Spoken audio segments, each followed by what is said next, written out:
관계를 무너뜨려야 합니다. 네, 다시 한 번 더 해볼까요? 관계를 무너뜨려야 합니다.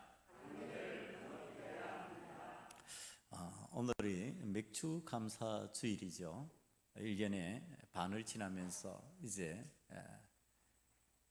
보리를 추수하는 그러한 때가 된 것 같습니다. 그래서 반을 지나면서 하나님 앞에 감사를 드리는 맥주 감사 주일인데, 이 감사가 오늘을 살아가는 우리들의 신앙 상태에서 굉장히 무너져 버렸다. 하나님 앞에 감사하지 않고 사는 경우들이 너무 많다. 너무 당연시 여기면서 살아가는 삶의 경향이 우리들에게 생겨버렸는데, 그거 왜 그럴까 생각하는 가운데 오늘 본문에 나오는 관계라는 단어가 들어왔습니다. 이 사단의 관계로 말미암아 오늘날 신앙인들이 그렇게 감사하고 그렇게 기뻐하면서 신앙생활을 하다가 어느 순간에 감사가 사라져버리고 기쁨이 사라져버리고 그냥 당연한 듯이 하루하루를 살아가는 모습으로 변해버렸구나.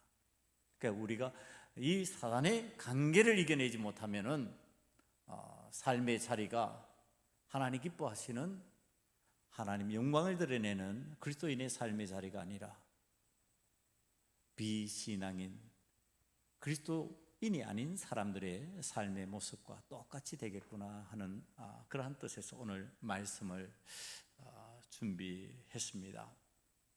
관계라는 말의 뜻을 사전을 찾아보면 이렇게 나와 있습니다. 간사하고 교활한 꾀. 간사하고 교활하다. 이거 하나님의 편에서 쓰기 힘든 말이지요.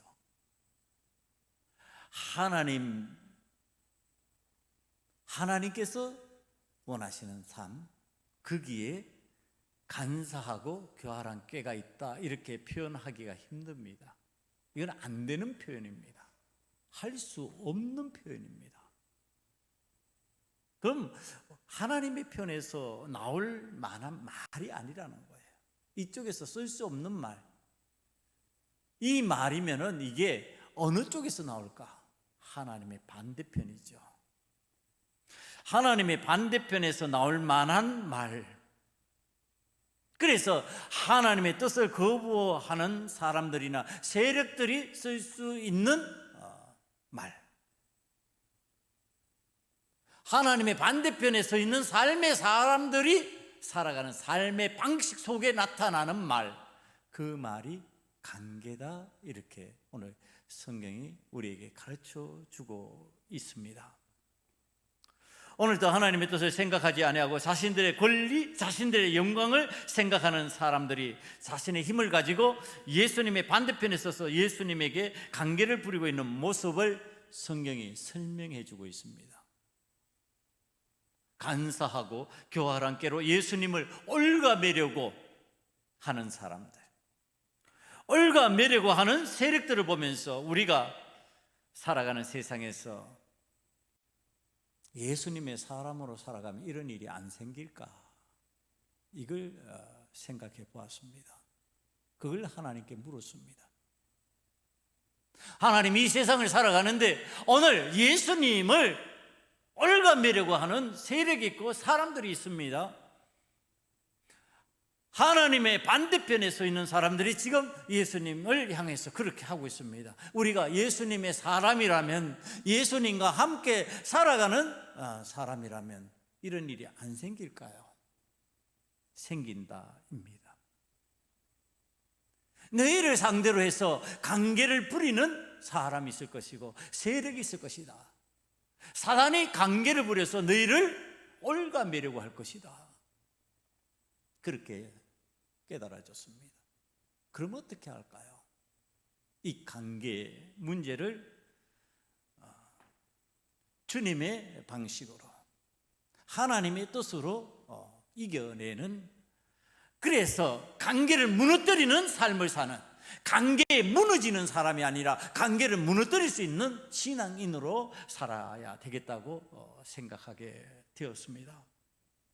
오늘 성경 말씀은 예수님의 말씀이 자신을 향하여 하시는 말씀인 줄 안 사람들이, 그러니까 예수님이 지금 어떤 비유를 말씀하셨는데 그게 자기들을 향한 비유인 줄 알았어요. 여러분, 예수님의 말씀이 귀에 들어왔다는 얘기를 하는 겁니다. 예수님 말씀이 귀에 들어오면요, 신앙을 갖고 있고 예수님을 따르는 사람이면 어떻게 될까요? 청종하게 되죠. 아, 예수님 말씀, 그래, 어떡하지? 이렇게 반응하게 되었습니다. 그리고 내가 그렇게 살지 못하면 주여 용서하소서, 이 회개로 들어가죠. 그리고 하나님 앞에 결단하죠. 내가 주님 원하는 방식으로 살겠습니다. 주님 말씀대로 살겠습니다. 주님이 원하시는 대로 내가 믿음의 삶을 살겠습니다. 이렇게 되는 거죠. 이게 정상적인 신앙의 길을 걷는 모습입니다. 그런데요, 오늘 예수님의 말씀이 들어왔어요. 자기들을 향한 말씀인 줄 알았어요. 그런데 그 말씀을 은혜로 받는 것이 아니라 악한 마음을 품게 된 내용을 성경이 19절에서 증언하고 있습니다. 오늘 19절 말씀을 보면 서기관과 대제사장들이 예수의 이 비유는 자기들을 가리켜 말씀하심인 줄을 알고 즉시 잡고자 하되, 예수님을 잡으려고 계략을 꾸미는 상황을 지금 얘기해 주고 있습니다. 참 이걸 보면은 우리들의 마음이 답답해집니다. 아니, 예수님의 말씀이 지금 들리는데 그 예수님의 말씀이 은혜로 다가오지 않고 도리어 예수님을 내 삶에서 몰아내야 되겠다, 내 삶에서 제거해야 되겠다는 생각이 어찌 들까? 여러분, 이 답답한 마음을 가지고 오늘 본문 말씀을 봅니다. 여러분, 오늘 예수님의 말씀이 들려도 그 말씀을 은혜로 받지 아니하고 회개하지 아니하고 결단하지 아니하면은 우리들이 예수님을 믿으면서 일어나고 있는 믿음의 현상, 거듭남의 삶, 다시 사는 부활의 삶, 그런 삶의 능력이 나타나지 않습니다. 오늘 예수님을 관계로 총독에게 넘어주려고 하는 생각을 가진 이 사람들을 바라보면서 우리들이 하나님 앞에서 깨달아야 될 게 무엇일까? 오늘 그 말씀을 주님께로부터 깨달아 봅니다.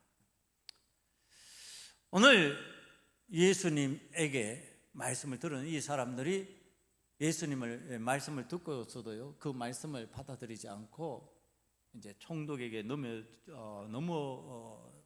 넘기려는 관계를 부리는, 간사하고 교활한 꾀를 쓰는, 하나님의 반대편에 선 것처럼 행동하는 이 사람들이 어떤 표현을 했을까요? 성경이 그 얘기를 합니다. 속과 겉이 달랐다. 예수님은 이런 모습의 삶을 사는 사람들에게 항상 표현하는 단어가 있었어요. 그게 뭐냐면 외식입니다. 겉과 속이 다르다. 너희들이 속에 있는 것을 드러내지 아니한다. 속에 있는 것을 밖으로 드러내지 아니하고 속과 겉이 같아야 하나님 보시기에 중심이 바로 잡혀 있는 것인데 너희들은 속과 겉이 다르다. 외식하는 자요.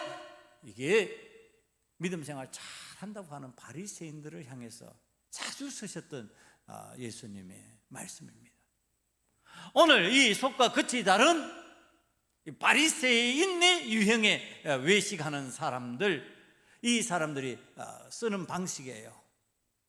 쓰는 방식, 이게 이제 우리들을 향해서 하시는 하나님의 말씀이죠. 나를 향해서 하시는 말씀이죠. 속은 예수님을 잘 따르는 것이 부담스러워요. 싫어요. 힘들어요. 자신의 영광을 내려놔야 되고 자신의 권리를 내려놓는 것이 힘들어요.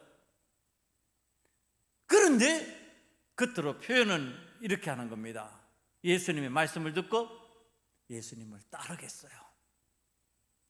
그래서 21절에 표현을 하는 겁니다.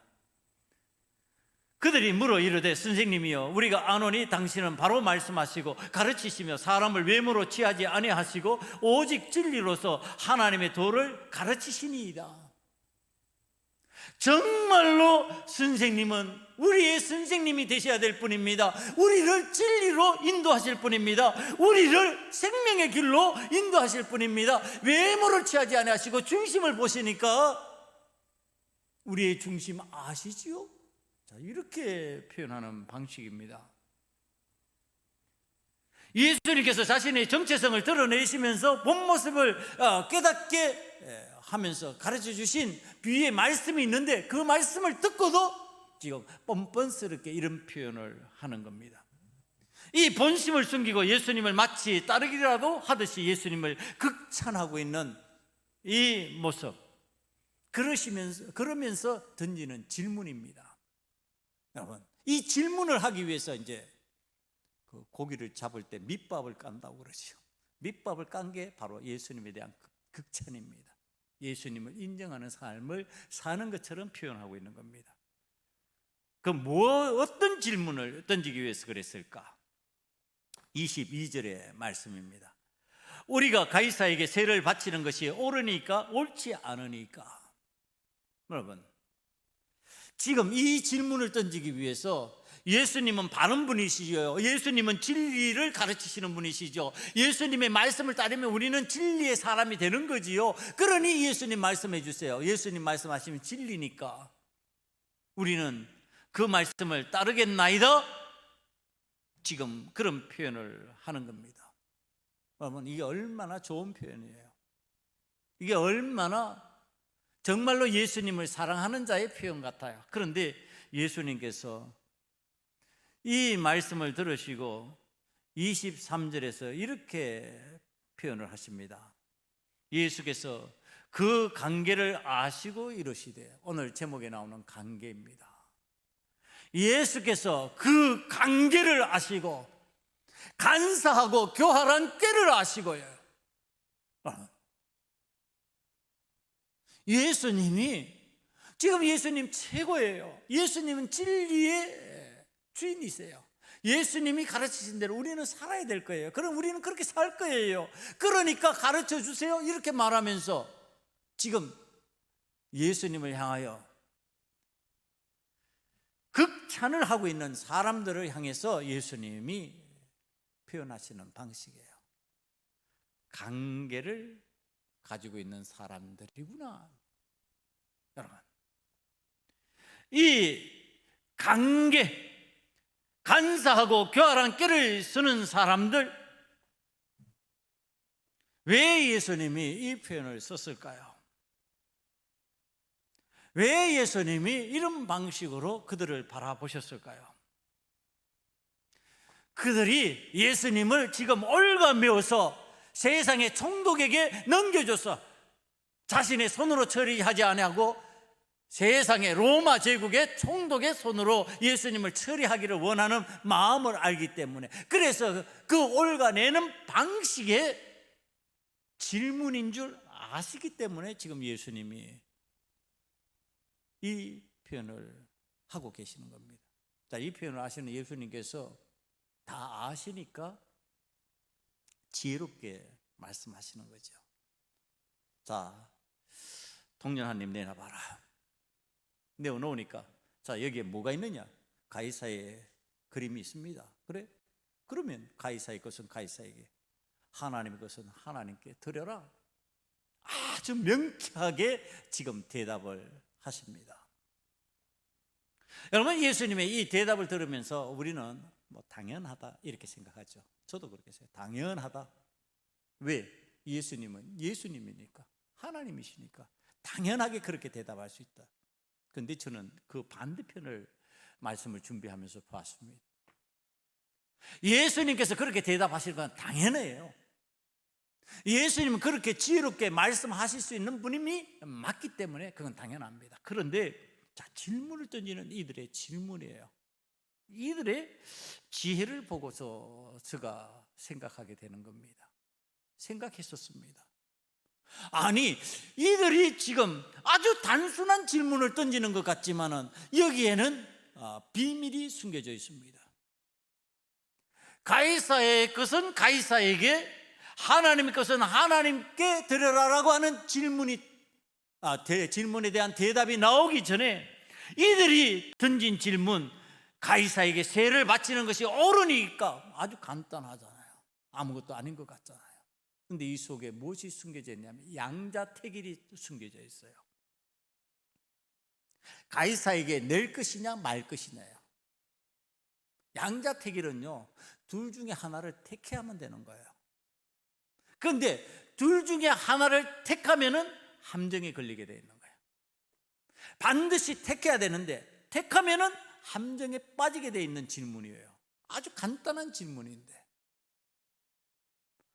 이게 어떻게 된 거냐 하면은, 예수님이 아니, 로마에 세금을 내는 것은 잘못된 것이지, 이스라엘 공동체는 성전세를 내고 여호와 하나님께 드리는 것이 당연한 것이지, 이래 되면요 로마에 반역하는 게 되는 거예요. 그들의 꾀대로 로마 총독이 그를 잡아서 그것에 대해서 정죄할 수 있게 만들어버리는 거예요. 로마의 반역자로 만들어버리는 거예요. 만약에 로마의 가이사에게 세금을 내는 것이 맞지, 그렇게 내야지, 네, 그러면은 자, 이게 유대 민족주의, 자, 유대교에 반하는 가르침이에요. 그렇게 되면은 예수님을 따르는 무리들이 전 반역자라 이렇게 손가락질할 수 있는 상황이 되어버린 거예요. 질문은 간단한데 그 간단한 질문 속에 양자택일을 하게 만들고요, 이 양자택일에 어느 것을 택하든지 예수님은 올무에 걸리게 돼 있는, 올가매게 돼 있는 아주 묘한 질문을 던지고 있는 거예요. 그래서 이게 지혜롭다는 얘기를 하는 겁니다. 여러분, 그런데 이 지혜로운 것, 이건 세상에서 지혜라고 말해요. 이런 식의 일을 진행할 수 있는 것을 갖다가 지혜라고 말합니다. 어느 쪽에든지 걸려들어서 내가 원하는 방식대로 되어버리게 만드는 것. 그러나 하나님께서, 우리 주님께서는 뭐라고 말씀하시냐 하면은 교활한 꾀라고 말합니다. 이것은 악한 꾀라고 말합니다. 간사한 꾀라고 말합니다. 이런 방식으로 하면 안 된다고 말합니다. 왜? 그 속에 간사한 계획이 있기 때문에 그렇습니다. 숨겨진 계획이 있기 때문에 그렇습니다. 여러분, 이런 계획들이, 이런 삶의 도전이 그리스도와 함께 살아가는 그리스도인인 우리들에게 나타난다는 거예요. 그리스도에게만 오늘, 우리 예수님에게만 오늘 던져지는 질문이 아니라 오늘을 살아가는 우리들에게도 동일한 이런 방식의 질문, 참 간단해 보이는데 어느 쪽을 선택하든지 걸려들 수밖에 없도록 만들고, 그리고 그 걸려든 것으로 인하여서 세상을 살아가는데 참으로 곤란한 그리스도인이 되게 만들어버리는 방식의 관계가 우리의 삶에 일어난다는 얘기를 하고 있는 겁니다. 이제 우리는 그 관계를 부렸던 사단의 세력들이 어떤 모습으로 우리의 삶에 다가오는지 성경을 통해서 다시 찾아봐야 됩니다. 제가 이 부분을 성경적으로 설명하기 위해서 주님, 어떤 것을 예를 들어야 될까요? 그랬더니 몇 가지 것들이 머리에 떠올랐어요. 그 중에 하나는 인류 역사상 하나님의 편에서 하나님 보시기에 좋다 이렇게 표현된 경우가 사람에게 그렇게 많지 않았어요. 근데 그런 사람들이 있었어요. 누구예요? 아담과 하와예요. 아담과 하와는 하나님께서 하나님의 형상을 따라 만들어 놓으시고 하나님 보시기에 참 좋다 이랬던 사람들이에요. 하나님이 그렇게 아름답게 하나님의 형상대로 만드시고 하나님 보시기에 좋은 사람으로 만들어 놨던 이 사람이요, 오늘 사단의 형상을 한 뱀이 다가와서 질문을 던집니다. 여자가 뱀에게 말하되 동산나무의 열매를 우리가 먹을 수 있느냐? 창세기 3장 1절 이하에서 지금 묻습니다. 여자가 말합니다. 동산나무의 열매를 우리가 먹을 수 있으나 동산 중앙에 있는 나무의 열매는 하나님의 말씀에 너희는 먹지도 말고 만지지도 말라 너희가 죽을까 하노라 하였느니라. 여러분, 이 질문 속에 관계에 대한 우리들의 대응 방식에 관한 설명을 해주고 있었습니다. 여러분, 지금 뱀이 물었어요. 사단의 형상을 한 뱀이 하나님의 형상을 한 사람에게 물었어요. 하나님의 형상을 한 사람에게 물었는데 하나님의 형상을 한 사람이 대답을 할 때, 사단이 질문을 할 때, 하나님의 반대편에 있는 세력이 질문을 할 때 우리는 어떤 식으로 대답을 해야 된다고 성경이 가르쳐 주려고 하느냐 하면은 하나님이 말씀하신 대로 해라, 하나님께서 가르쳐 주신 방식대로 해라예요. 그런데 오늘 지금 하나님의 형상을 닮은 사람들이 대답하는 방식이에요. 너희는 먹지도 말라 만지지도 말라 너희가 죽을까 하노라. 여러분, 이게 무슨 말이에요? 하나님의 말씀이 반드시 죽으리라예요. 그런데 지금 각색이 되었어요. 기획이 된 거예요. 각색이 되고 그 다음에 내 기준을 거기다가 넣어버렸어요. 내가 기준을 만든 거예요. 다시 기준을 만든 거예요. 죽을까 하노라 하는 기준으로 만들었어요. 죽지 않을 것이라고 하는 기준을 만들었다는 거예요. 하나님은 죽는다고 했는데 내가 안 죽는다는 기준을 만들어버린, 기준을 세운 거예요. 그리고 각색을 했어요. 만지지도 말고 먹지도 말라. 여러분, 첨언이 되었어요. 각색이 됐다는 얘기하는 거예요. 하나님은 먹지 말라고 그랬어요. 그런데 내가 표현을 더 하는 거예요. 만지지도 말라. 그리고 내가 기준을 만들어 버렸어요. 뭐 했어요? 죽을까 하노라. 안 죽는다. 안 죽을 수도 있다는 거예요. 반드시 죽는다고 그랬는데, 여러분, 지금 우리가 사단의 관계에 넘어가는 순간에 우리의 상황을 얘기하는 거예요. 항상 사단은 우리들에게 어떤 방식으로 얘기하고 표현하느냐 하면은 단순한 질문을 던져요. 그런데 그 단순한 질문에 우리는 그냥 대답할 수 있어요. 어떤 방식으로? 하나님이 말씀하시는 대로 그냥 대답할 수 있어요. 하나님이 이렇게 예배하라 그러면 그 예배의 방식을 얘기할 수 있고, 하나님이 이렇게 기도하라 그러면 그 기도의 방식을 얘기할 수 있고, 하나님이 이렇게 세상에서 살아라 그러면 살아간 방식을 얘기할 수 있어요. 그 내용을 얘기할 수 있어요. 그런데 어떻게 해요? 각색한다는 거예요. 내가 내 생각으로 그것을 갖다가 더 포장해버리는 거예요. 그리고 내가 하나님의 기준과 다른 내 기준을 거기에다가 더해버리는 거예요. 내가 새로운 기준을 만들어요. 하나님 기준보다도 더 훌륭한 기준이라도 되는 듯이 하나님께서 원치 않는 기준을 내가 만들어버려요. 그리고 각색을 해요. 그리고 멋있지? 그리고 저 사단의 대답에 내가 뿌듯해하는 거예요. 사단이 질문한 것에 대해, 자, 내가 하나님 말씀 나 이렇게 이해했어. 자, 멋있지? 어때? 여러분, 사단이 지금 사람, 하나님의 형상을 닮은 사람이 각색하고 자기 기준으로 만들어 놓은 이 대답에 대해서 사단이 그것을 딱 듣는 순간에 어떻게 반응하느냐 하면 사단이 다시 그 기준을 만들어요. 그리고 각색하는 거예요. 다시 하나님의 말씀을 사단의 것으로 만들어버려요. 뱀이 지금 사단에게 다시 말합니다. 뱀이 여자에게 4절 말씀이에요. 여자에게 이르되 너희가 결코 죽지 아니하리라. 너희가 그것을 먹는 날에는 너희 눈이 밝아져 하나님 같이 되어 선악을 알 줄 하나님이 아심이니라. 여러분, 이게 사단의 기준에서 바라봤을 때 일어나는 일이라고 설명해 주고 있는 거예요. 아니, 죽는 건 고사고 뭘 죽어? 죽는 것이 아니고 너희가 하나님같이 된다니까.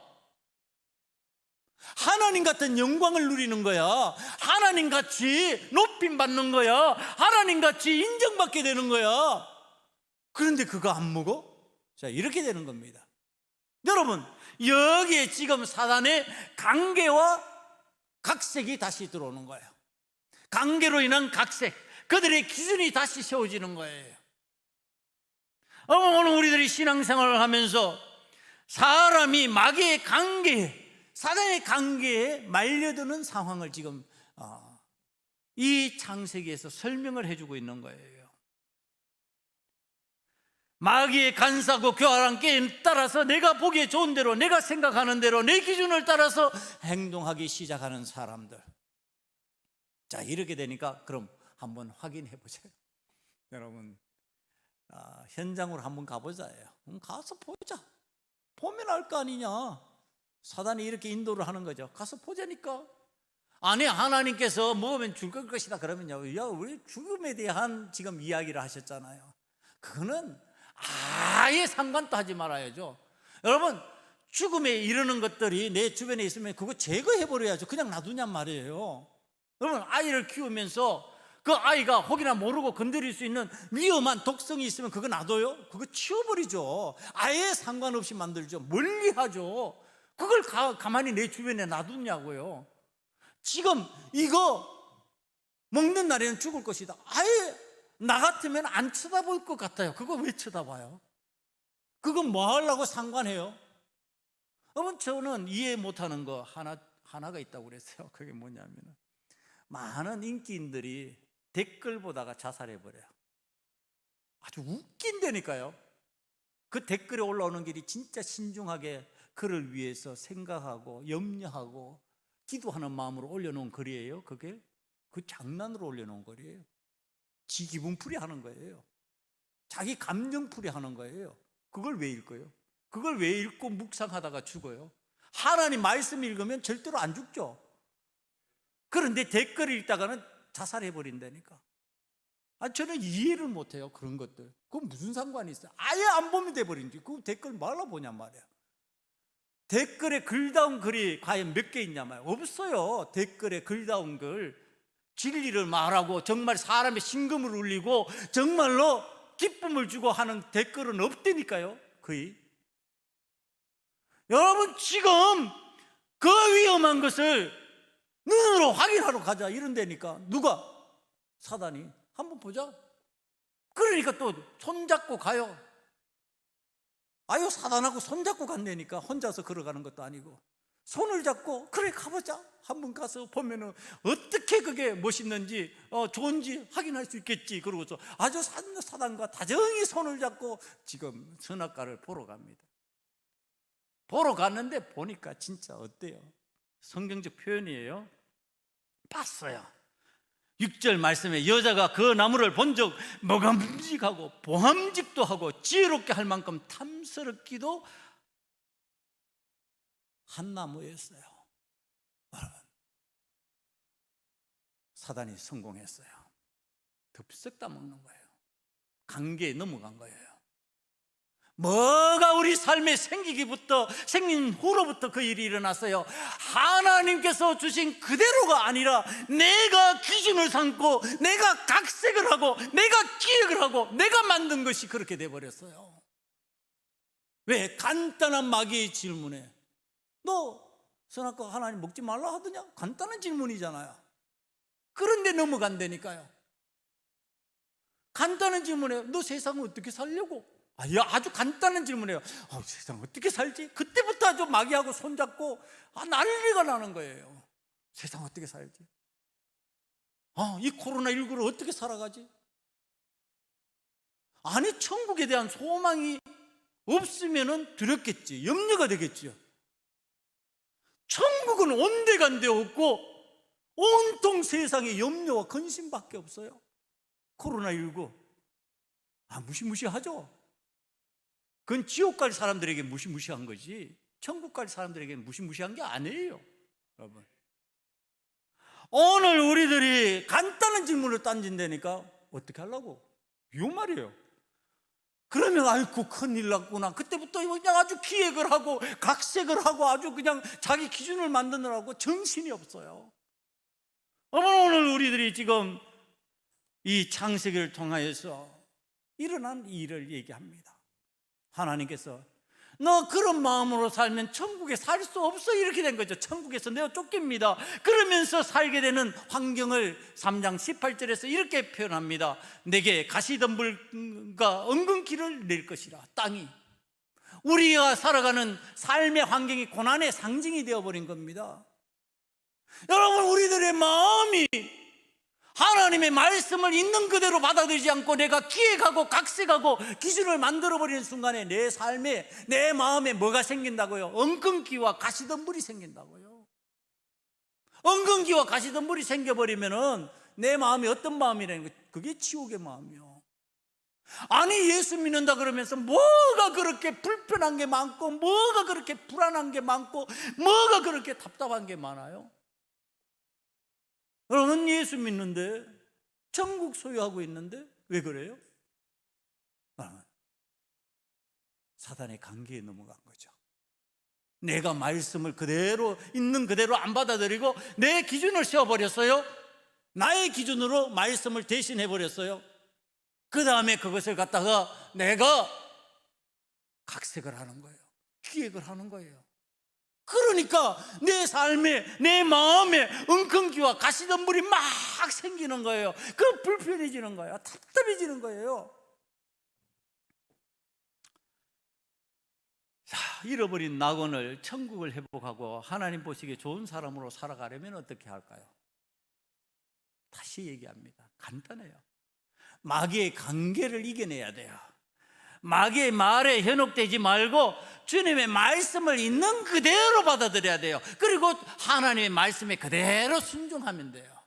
여러분, 딴 노력하지 말라니까요.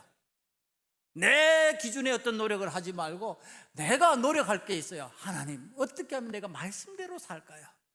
어떻게 하면 주님의 가르침대로 살아볼까요? 어떻게 하면 주님께서 원하시는 방식대로 살아볼까요? 이렇게 되면 되는 거예요. 이렇게 되면 관계는 물러가요.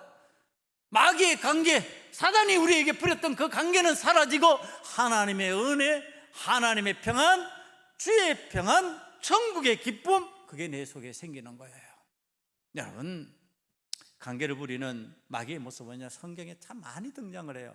제가 뭐 시간만 있으면 하루 점도록 얘기하라고 그래도 이 얘기를 할 수 있는데, 그 중에 또 한 사건을 성경적으로 이해하면서 바라보기 위해 가지고 사단이 관계를 부릴 때 이런 방식으로 하는구나를 좀 알아야 될 내용이 있어요. 그게 바로 베드로의 사건입니다. 마태복음 16장 13절 이하에 보면요, 예수님이 빌립보 지방에 이르러서요, 그리고 제자들에게 묻죠. 사람들이 인자를 누구라고 하느냐, 이렇게 질문을 던졌습니다. 그러니까 제자들이 막 이 대답 저 대답 막 하잖아요. 그런데 그 중에 베드로가 저요, 손을 들어서, 그래 베드로, 네가 한번 얘기해봐라. 그러니까 베드로가 멋있는 대답을 합니다. 16절에, 마태복음 16장 16절입니다. 시몬 베드로가 대답하여 이르되 주는 그리스도요 살아계신 하나님의 아들이시니이다. 주는 그리스도시요, 구세주요, 하나님의 아들이십니다. 얼마나 멋있게 대답했는지 몰라요. 그랬더니 우리 주님께서요, 그 대답을 들으시고 이렇게 말씀하십니다. 이걸 알게 하신 분은 하나님이신데, 자, 어떤 일이 있겠느냐. 베드로야, 내가 이 반석 위에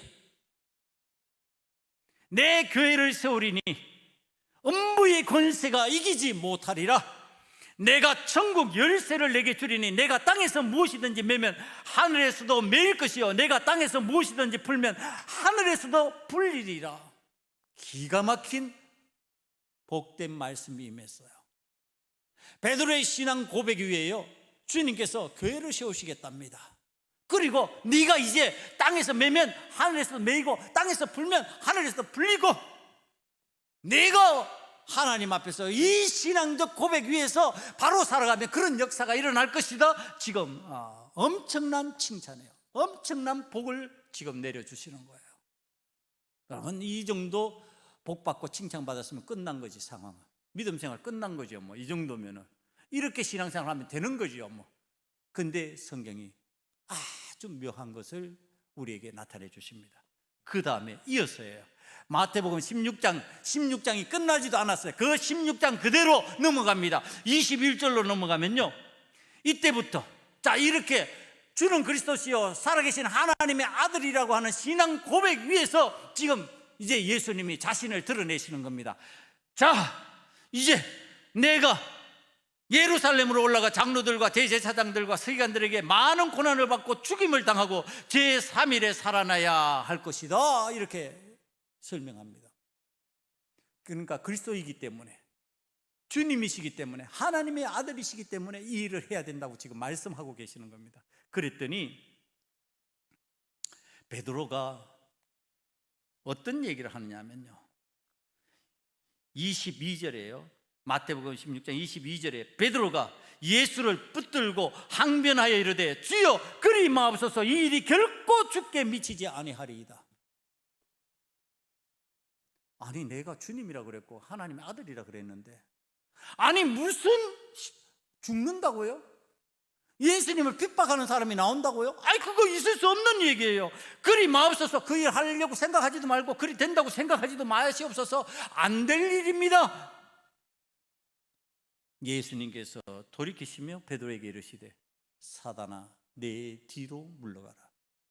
졸지에 베드로가 사단이 되어버렸어요. 사단을 대신하는 사람이 되어버렸어요. 뭐 했더니 그래요? 여러분 잘 상기하시기 바랍니다. 뭐 때문에 그래요? 이 일이 죽게 미치지 않을 것입니다. 안 일어날 일입니다. 누가 기준이에요? 자기 기준에서 봤을 때, 베드로의 기준에서 그런 거예요. 하나님이 말씀의 기준이 아니에요. 주님의 뜻이 아니에요. 주님의 뜻은 죽어야 돼요. 그리고 부활의 역사가 나타나야 돼요. 그런데 베드로가 봤을 때 죽으면 안 돼요. 주님 죽으면 내가 어떡하냐 말이야. 나는 어떡하라고 지금 이러고 있는 거예요. 안 돼요. 그거 그럴 수 없는 거죠. 나의 주님이신데, 하나님의 아들이신데 어찌 죽습니까? 안 되지요. 그러니까 우리 주님께서 말씀하시는 게, 너 사단아 내 뒤로 물러가라. 너는 나를 넘어지게 하는 자다. 지금 우리가 기획하고 우리가 그럴듯한 말로 주님을 위로하는 것 같고 주님에게 뭔가 대단히 하는 것 같은데, 그것이 주님에게 너 사단의 관계에 넘어갔어? 이 얘기하고 같아요. 여러분, 우리들이 신앙생활을 하면서 자꾸 이런 일을 하는 거예요. 나는 신앙생활이 참 좋은 것 같아. 나는 믿음 생활이 참 잘하는 것 같아. 그래서 주님이 무슨 십자가 지세요? 아니, 주님 뭐 죽으세요? 이거 하는 게 가장 제자다운 모습이잖아요. 아니, 이거 제자로서 할 수 있는 말이잖아요. 여러분, 내 제자가 목사님이 죽으면 안 되지요. 목사님 무슨 그런 어려운 일을 다 하면 됩니까? 이렇게 얘기하면 마음이 뿌듯해지잖아요. 야, 그래, 날 이렇게 생각해 주는 제자가 아직도 있네. 고맙잖아요. 그런데 주님의 입장에서는 아니었어요. 왜? 그건 하나님의 기준이 아니니까, 나의 기준이었으니까, 사람의 기준이었으니까. 우리 주님께서 지금 이 제자 베드로가 하신 말을 세상의 스승으로서 들으시는 게 아니에요. 하나님의 아들로서, 구세주로서 듣고 있어요. 그 일 안 일어나면 너 구원 못 받아. 그 일 안 일어나면 너 해결이 안 돼. 지금 그러시면서 사단아 내 뒤로 물러가라, 그렇게 칭찬하고 그렇게 복을 주셨던 우리 주님께서 지금 당장에 확 변해서 사단아 그러고서 얘기하고 있는 거예요. 여러분, 우리가 신앙생활 참 잘하는 것 같고 완벽한 것 같은데 어느 순간에 내가 주님을 대신하는 기준이 되어버리고 내가 내 삶에 각색을 하고 내가 기획을 하게 되는 순간에 나는 사단의 역할을 하는 사람이 될 수 있다고 하는 사실을 성경이 가르쳐주고 있다고 하는 사실. 얼마나 두려워요? 여러분, 지금 제가 베드로의 사건이나 인류 최초의 인간 아담 하와의 사건을 얘기할 때는 다 성경적 얘기잖아요. 그럼 관계에 우리는 이기기 걸렸다, 우린 다 지게 되겠구나? 안 그래요. 예수님이 우리 구주 되심을 단순하게 믿기만 믿고 주님을 기준 삼고 주님의 말씀만 따르겠다고 결심하면 그렇지 않다고 하는 사실을 보여주는 역사적 인물이 있습니다. 여러분, 제가 묵상을 하면서 생각하는 거예요. 이런 인물, 이 땅을 살아간 이 인물, 그랬더니 주기철 목사님이 생각났어요. 주기철 목사님의 삶, 그 부분을 인용해서 제가 이건 읽어드립니다. 읽어드릴 테니까 여러분들, 이 주기철 목사님의 아들 주광조 장로가 직접 쓴 거예요. 쓴 내용이에요. 그의 어머니와 아버지 사이에서 일어난 일입니다. 다음 날 4월 21일에 어머니 혼자서 아버지 면회를 가셨다. 오후 5시 가까워서야 면회가 이루어졌던 것 같다. 면회 직전에 형무소 소장은 똑같은 이야기를 했다. 면회한 다음에 병 보석시켜 줄 테니까 주 목사를 퇴소시켜 빨리 기독병원에 입원시키는 것이 좋겠소. 어머니는 주 목사님과 의논해서 면회 끝난 다음에 결정하겠습니다라고 이야기하고 아버님과의 면회가 이루어졌다. 그러나 아버지는 간수의 등에 엎혀 나오셨다.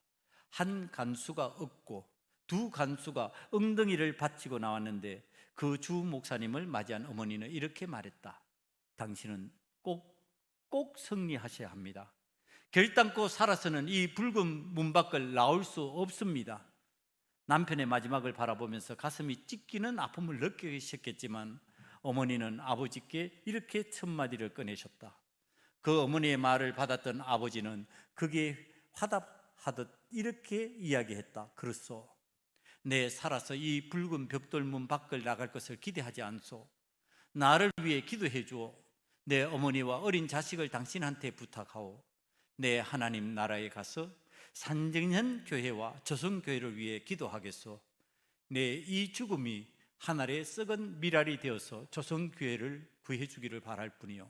그리고 아버지는 다시 간수의 등에 엎였다.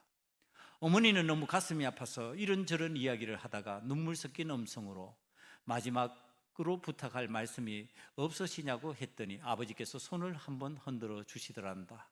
그러면서 어머니를 돌아보시며 마지막으로 한마디 하셨다고 한다. 여보, 나 따뜻한 숭늉 한 그릇 먹고 싶은데. 이 말씀이 나의 아버지 주 목사님이 살아서 하신 마지막 말씀이었다.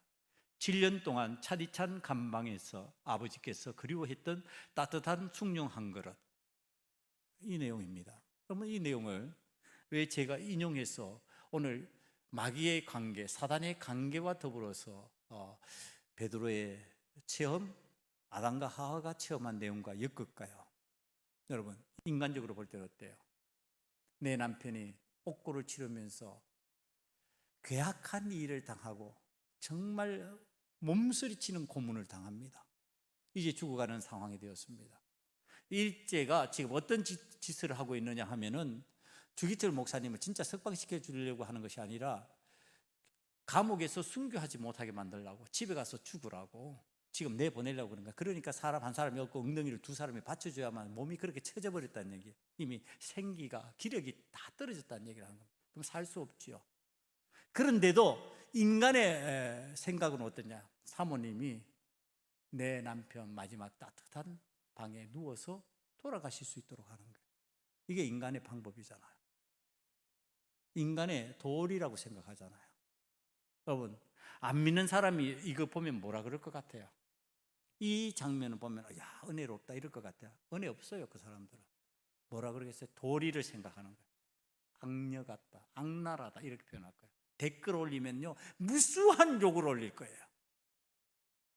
여러분, 이게 옳아요, 틀려요? 여러분, 이 사모님이 한 행위가 맞냐고 말이에요.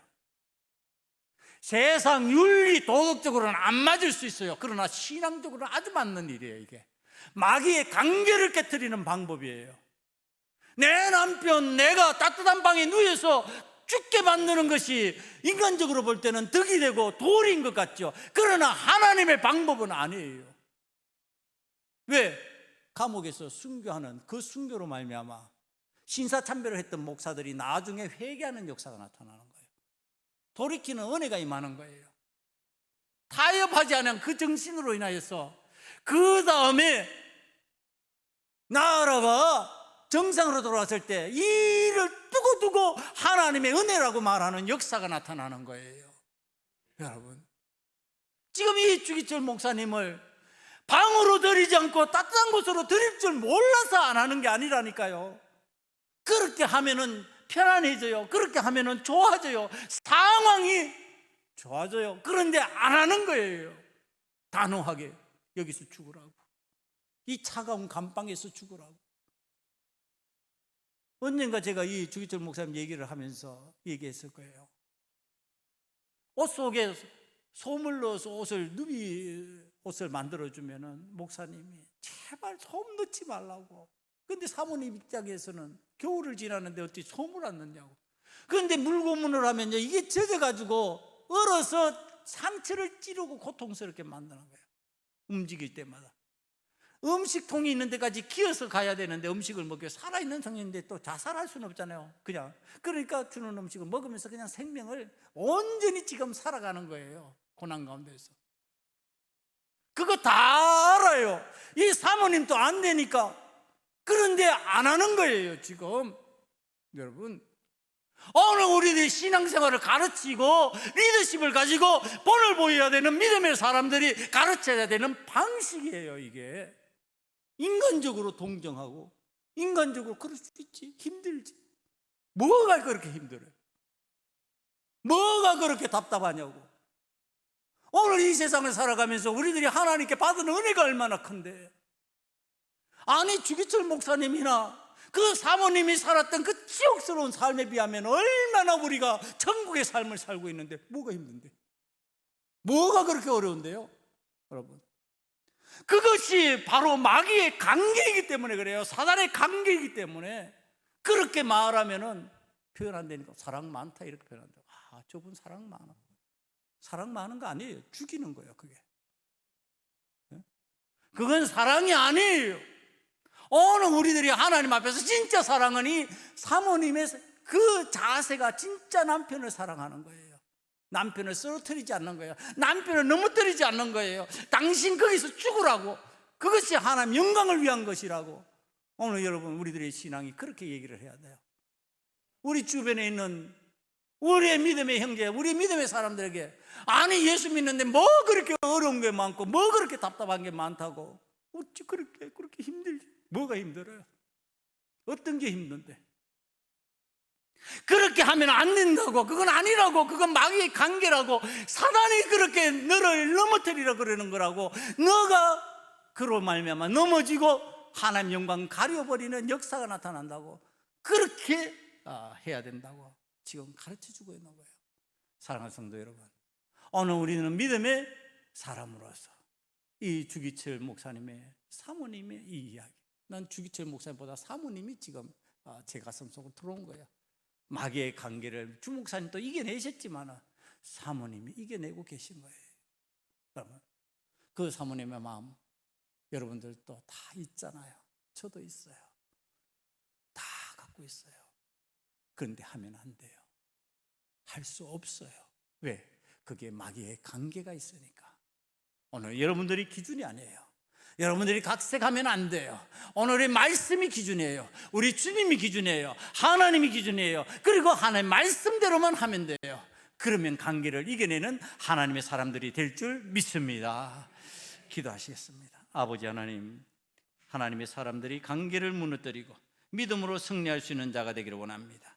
아버지 하나님, 마귀의 관계, 사단이 우리를 넘어뜨리려고 하는 그 관계 이겨내게 하시고 하나님 영광 드러내시는 삶으로 나아가게 만들어 주시옵소서. 예수님 이름으로 감사하며 기도드리옵나이다. 아멘.